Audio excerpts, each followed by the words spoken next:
What is up, everybody? I don't think anybody's here yet, but we are going to go ahead and have our first ever game talk or nerd talk. So by all means, please join in the conversation and hopefully we can have some fun tonight. I'm going to go ahead and get this shared out to my different social medias so people can take a look and come and join my different social media.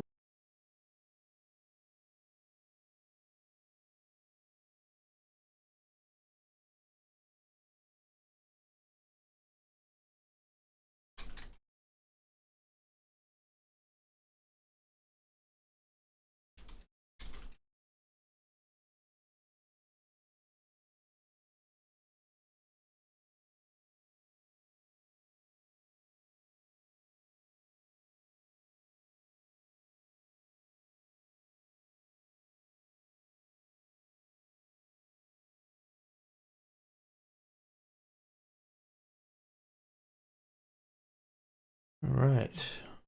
See anybody come in yet? Probably just me.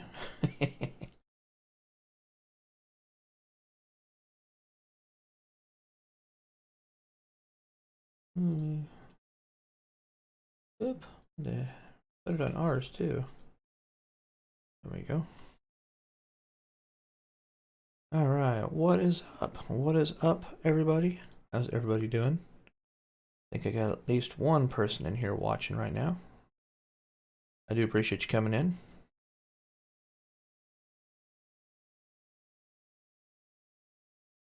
What kind of games are you wanting to talk about tonight? You know, I brought a couple out of my collection, which, you know, I can kind of talk about. Obviously, there were some new games announced this past week or so.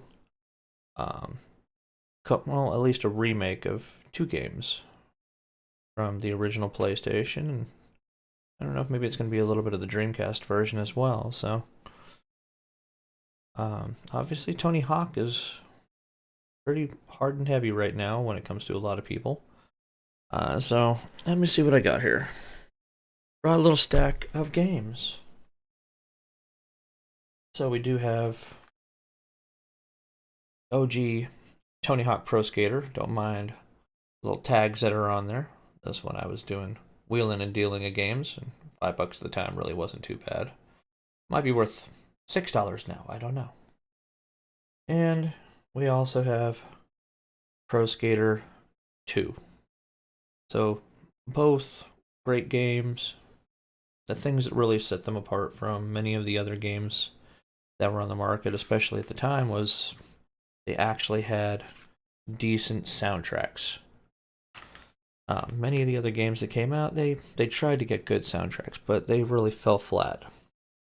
Now, I think probably one of my favorite games in terms of having a soundtrack on top of the Tony Hawk games was Road Rash. Road Rash was an amazing game. And I see one of you guys just popped in. Welcome to the chat. Just talking about some games right now, even though it seems like I'm talking to myself, but you know, it gives you something to kind of feed off of when you come in. You looking forward to actually seeing the new Tony Hawk games being remade? I know a lot of my friends really are looking forward to that. I haven't played the Tony Hawk games in many, many years, not even when they released them on the later consoles. What was it, Tony Hawk Underground, when they released it, and they had like the actual skateboard that you could get, and it was like a big controller for those particular games as well. The original Tony Hawks, I mean, you look at today's games, and they just had a certain style to them that people really, really enjoyed. On top of that, you know, there are lots of other crazy things we can talk about in terms of science fiction. Obviously, I am wearing my Stargate shirt, which is kind of hidden by the ticker a little bit. Gotta admit, Stargate is one of my favorite series, as you could see back behind me when it comes to some of the autographs that I have. You know, like I have the SG1 autographs. I have a couple people from SG1 that weren't the main cast members, but supporting cast members. Got to meet some of the people from Stargate Atlantis, which was actually really cool.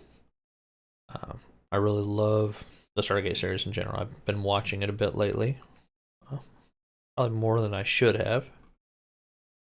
But, you know, it's a series that really isn't going anywhere anytime soon because it was so ahead of its time. You know, you had 10 seasons of SG1, 5 seasons of Atlantis, and then you had another 2 seasons of Universe, which unfortunately did not last very long. Battlestar Galactica, you know, had the old school Battlestar Galactica, and you had the newer generation of Battlestar Galactica, which worked really, really well. I mean, I didn't think Katie Sackhoff was going to do a very good job as Starbuck, but she didn't do too bad of a job. For them basically changing the sex of the character.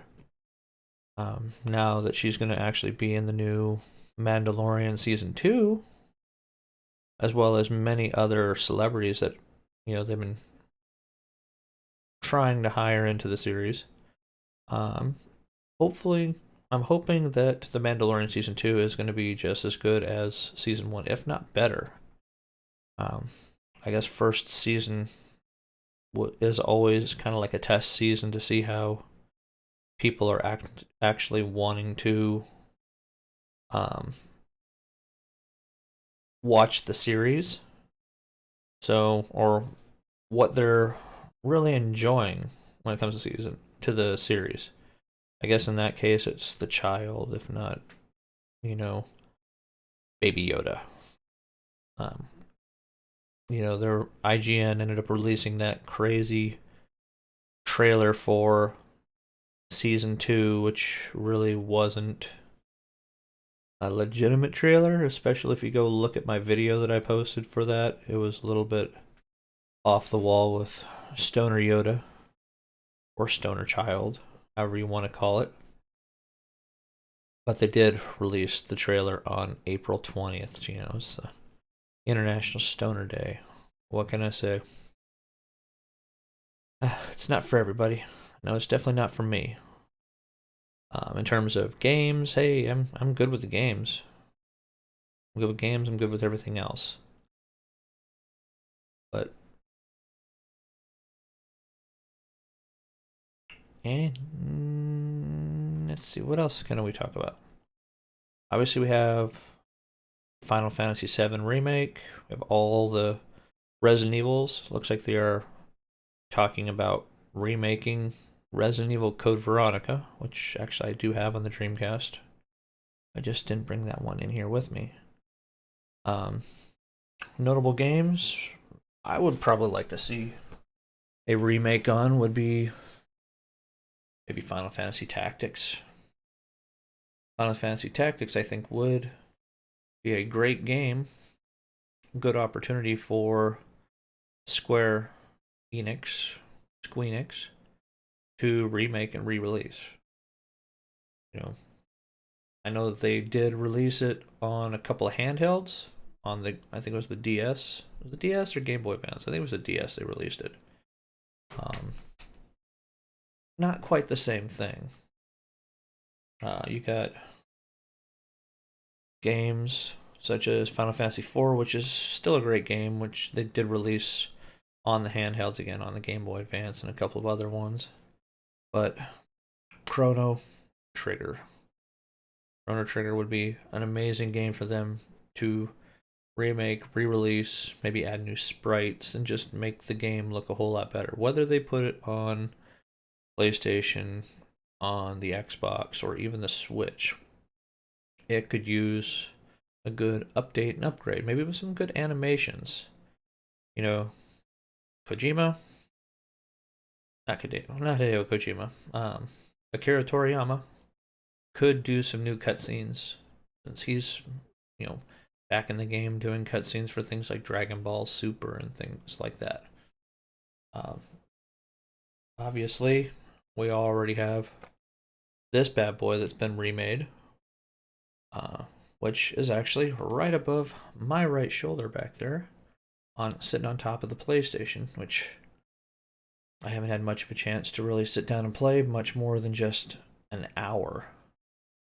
Hour is about all I've had a chance to play of because I'm working and trying to do videos here occasionally.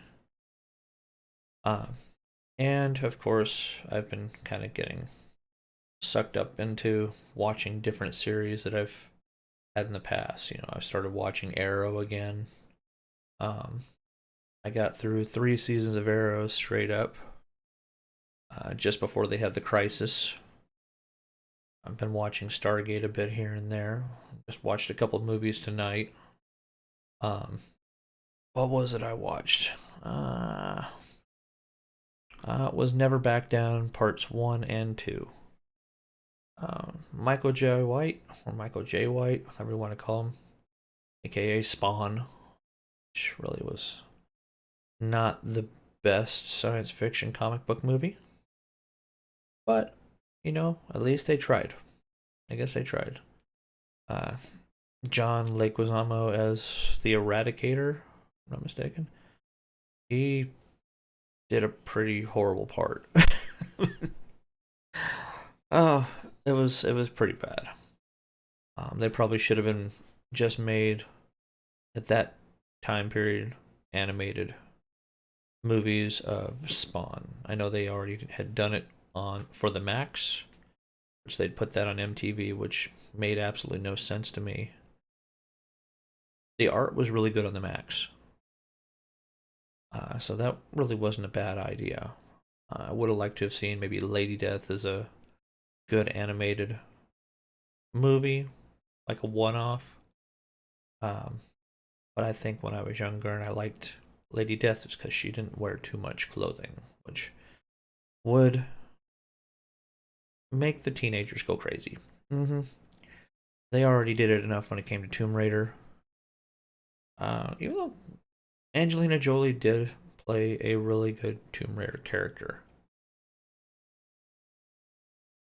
Don't know my real feelings on the newer Tomb Raider woman.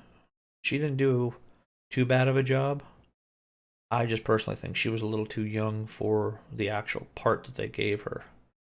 Because it seems like the part she should have played should have been somebody maybe late 20s, maybe early 30s for that particular character.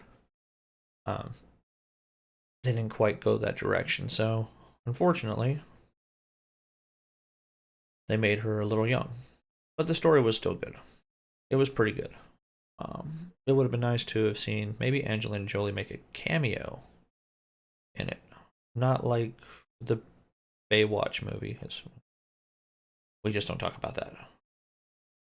Um, Comic book movies, though, they are still coming out hard and heavy and swinging for the fences.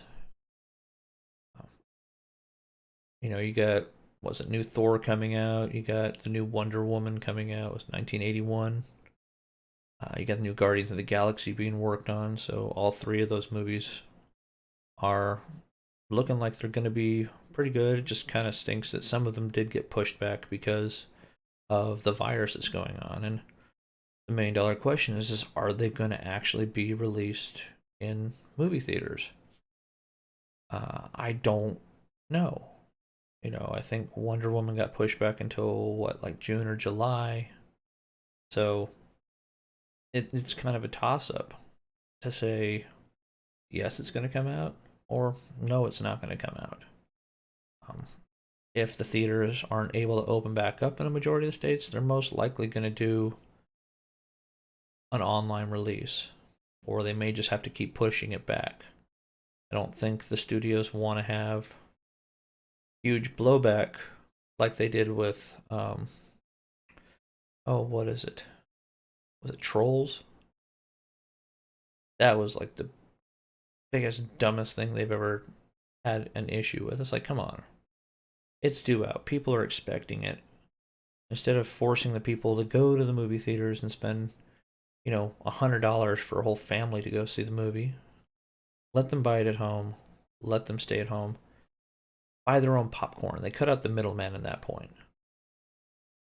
They probably didn't make as much money as they probably could have going to the movie theaters, but the companies only get so much money when the movies are released in the theaters. Like they get a small percentage of each person that watches the actual movie. Cool.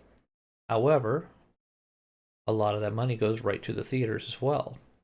So I guess like a royalty kind of thing. I'm not gonna pretend to know all the goings ons when it comes to how it breaks down for the theater and for the actual movie studios themselves.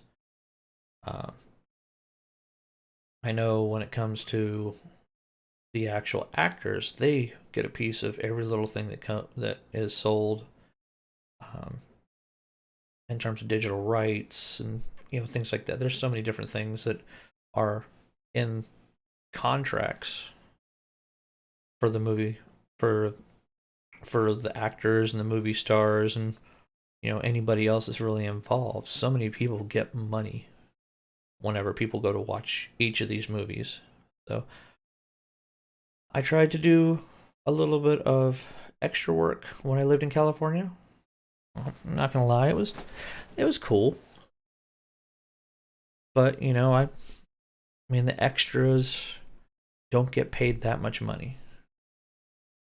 When I was doing my extra work, I said, geez, like 12, 13 years ago, I was on a few different shows, and they were only paying like $8 an hour. It really wasn't that much money. So, get this microphone a little closer. So, they really don't pay that much money when it comes to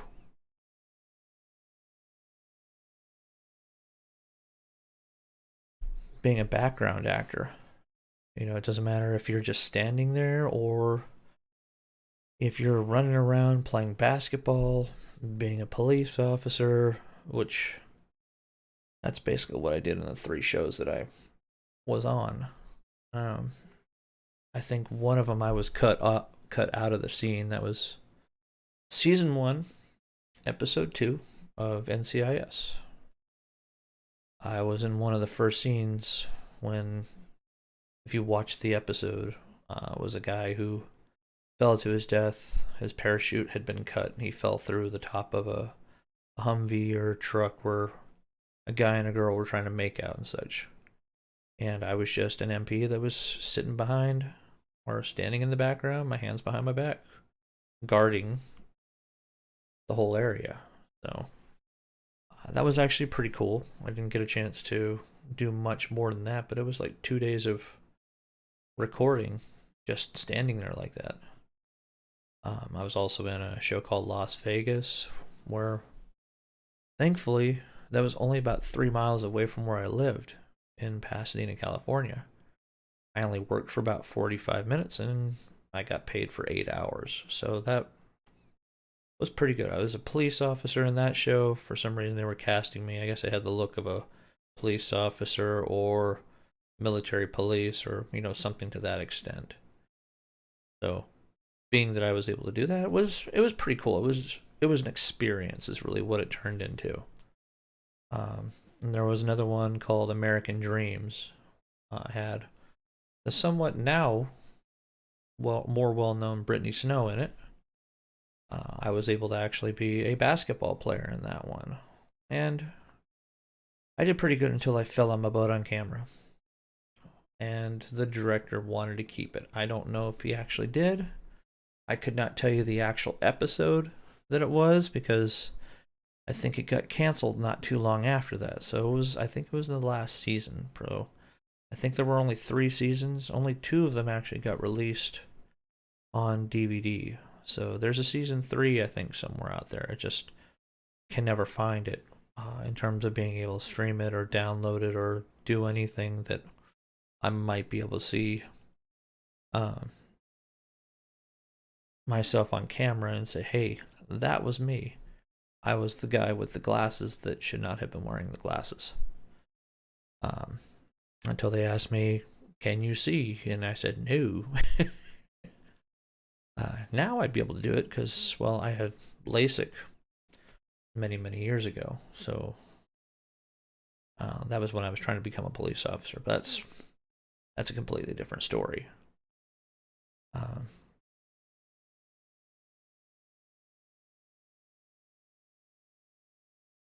Not seeing anybody else bouncing into the chat room, so I think what I'm going to do is I'm probably going to call it a night. I've been in here 20 minutes. I think I only saw one, maybe two extra people bounce in here.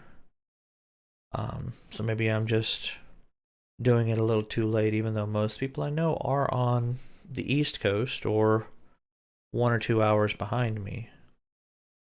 So what I'll probably do is on my next day off on Thursday, that should be the 21st, I will host another one of these a little bit earlier, maybe about 7 or 8 o'clock, and at least Eastern time, and hopefully get more people to come in. Until then, though, guys, I hope you guys have a great day, great night, whenever it is you are going to be watching this. And don't forget, game on.